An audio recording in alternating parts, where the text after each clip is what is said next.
Okay, we're back. Alrighty then. So we've gone over the first section and we've talked about homework that we did last week or this past week. Same thing, right? So I want to introduce you to a new verb. And as you'll see, we've talked about ser and estar, which different ways to say to be, right? We've talked about some of the regular pattern verbs, the AR, the ER, and the IR verbs.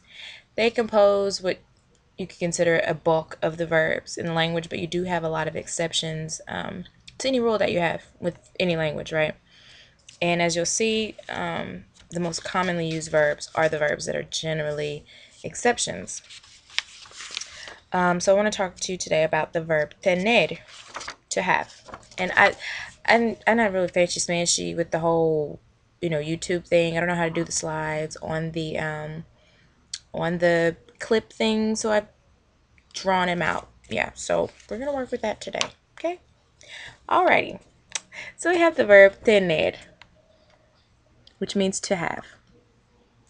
Same idea here. You will see that it's a little bit different in its pattern. It changes in all these forms here, right? So we have yo tengo, I have. Tú tienes, you have. Él tiene, ella tiene, usted tiene. Nosotros tenemos, nosotras tenemos. Vosotros tenéis, vosotras tenéis. Ellos tienen, ellas tienen, and ustedes tienen.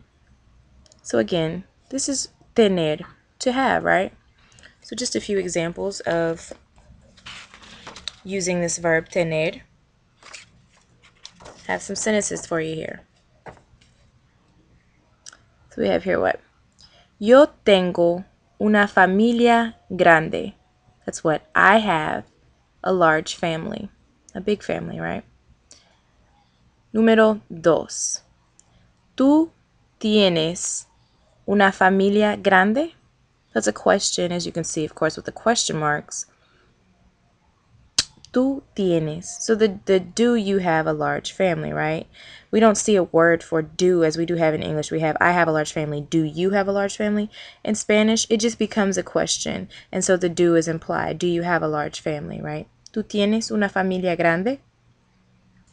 Número 3. Valeria tiene 8 hermanos. Valerie has 8 brothers and sisters, or brothers, right? Número 4. No tenemos muchos primos. We don't have a lot of cousins. We don't have many cousins. No tenemos. We don't have. So when you want to make something negative as opposed to we have, if you want to say we don't have, then you put the no in front of the verb to negate it. So it wouldn't be tenemos no, but no tenemos muchos primos, right?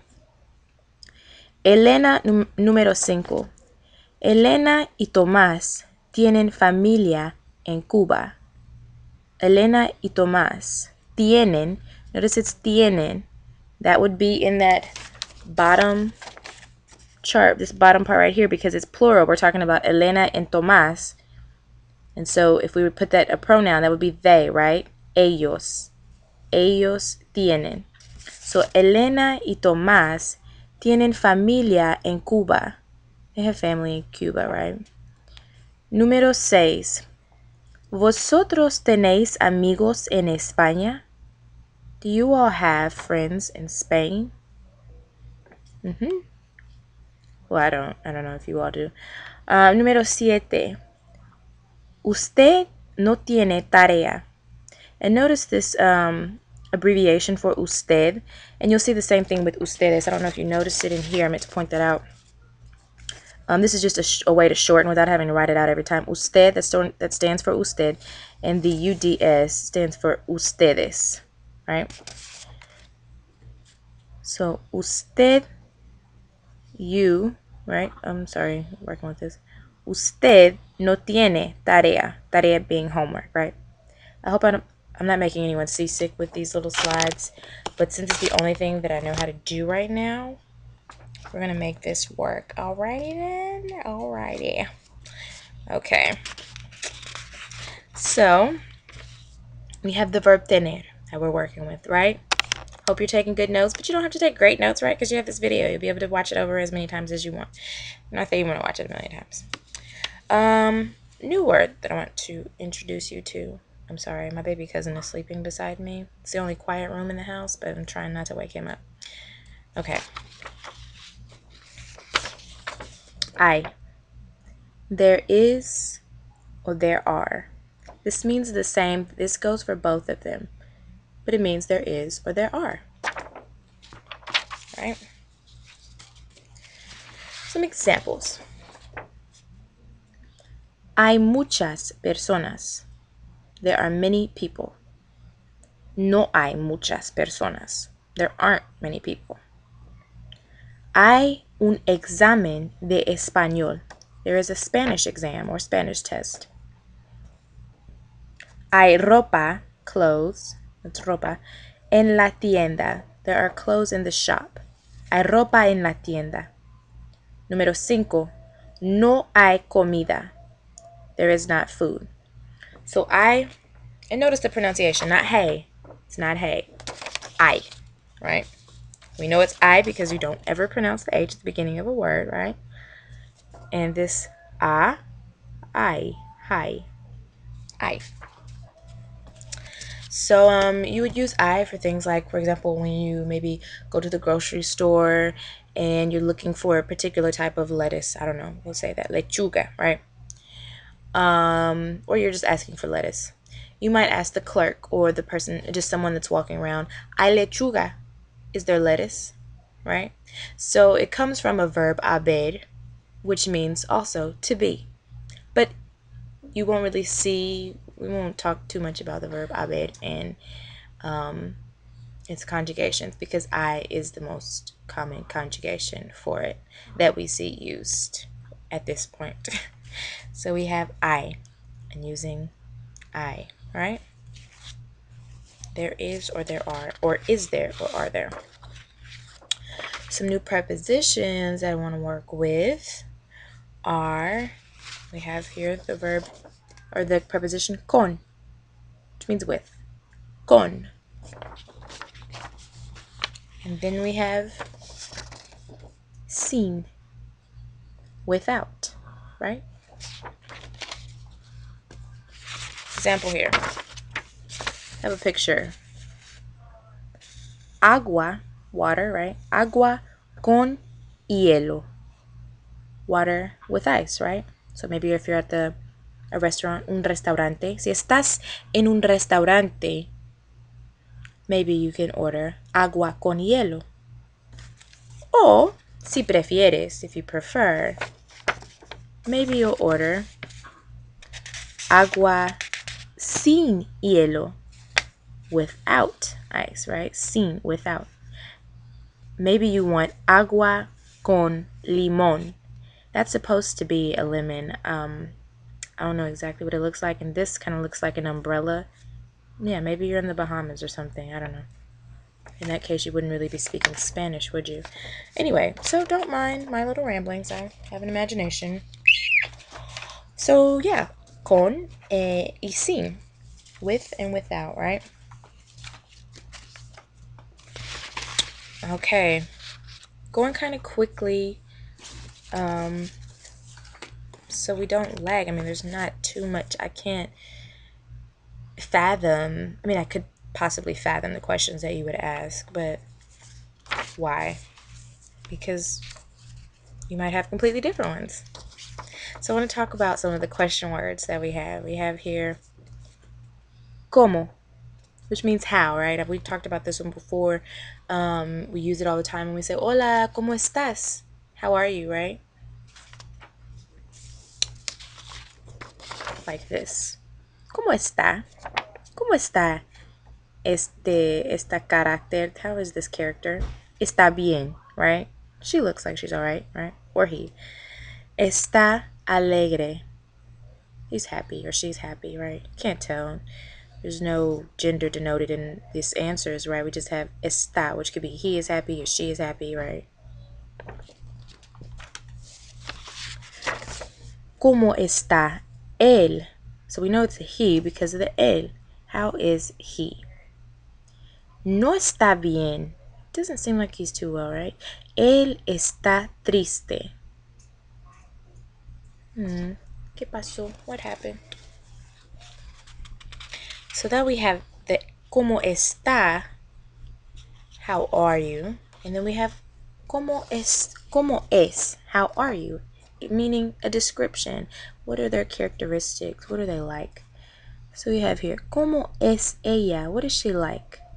Ella es alta, right? She's tall. You could tell she's kind of tall. She looks like she's tall. From her neck, I guess that's what gives it away. Ella es bonita. I mean, if she's your type, maybe she's pretty, maybe she's not. Ella es flaca. She looks a little slim, for sure. Ella es afroamericana. Hence the afro, right? Ella es profesora. She looks like she could be a profesora. Ella es madre. Tiene dos hijos. Notice how we threw the tiene in there? Ella tiene dos hijos. ¿Cómo son sus hijos? ¿Cómo son sus hijos? ¿Cómo son ellos? Ellos son niños. They're kids, right? Ellos son gorditos. They're not as slim as her. They're a little chubby. Ellos son hermanos. Son estudiantes. Son inteligentes. I'm ad-libbing here. Son inteligentes. And maybe that's porque son los hijos de la profesora. They're the sons and the children of the professor, right? Just having a little fun. Okay, so quickly we will finish up and then we'll do a quick review and I will email you homework soon. Okay? All right, here. So words that I'm almost positive you've heard, but just to see them, just to reinforce them and their usage, right? Because they're common terms. We have here gracias. Means thank you. Gracias. Por favor. Please. It really means, if you really were to translate, it means by favor, right? As a favor. Por favor. Please. So maybe you say, do something por favor. They do it. The person does it. And you say gracias. And then the response would be what? De nada. You're welcome. And again, a literal translation would be of nothing. That means, it was nothing. No problem. Muy bien. Okay. And then one more question word. ¿Cuándo? ¿Cuándo tenemos clase? When do we have class, right? ¿Cuándo tenemos, we have clase? Class. When do we have class? Tenemos clase los sábados. Saturdays. Don't worry about that, I know. Tenemos clase en los sábados de la mañana. Or por la mañana, right? In the morning. So, ¿cuándo? Just a good word to know. A quick review of what we've done so far. We have tener. To have. So as a question to you, ¿tú tienes una familia grande? ¿Tienes muchos hermanos? ¿Tienes un trabajo bueno? ¿Tienes hijos? ¿Tienes sobrinos? Just some questions to practice, play around with. We're not going to do that one again. Remember the verb. Well, it is a verb technically. Hay. There is or there are.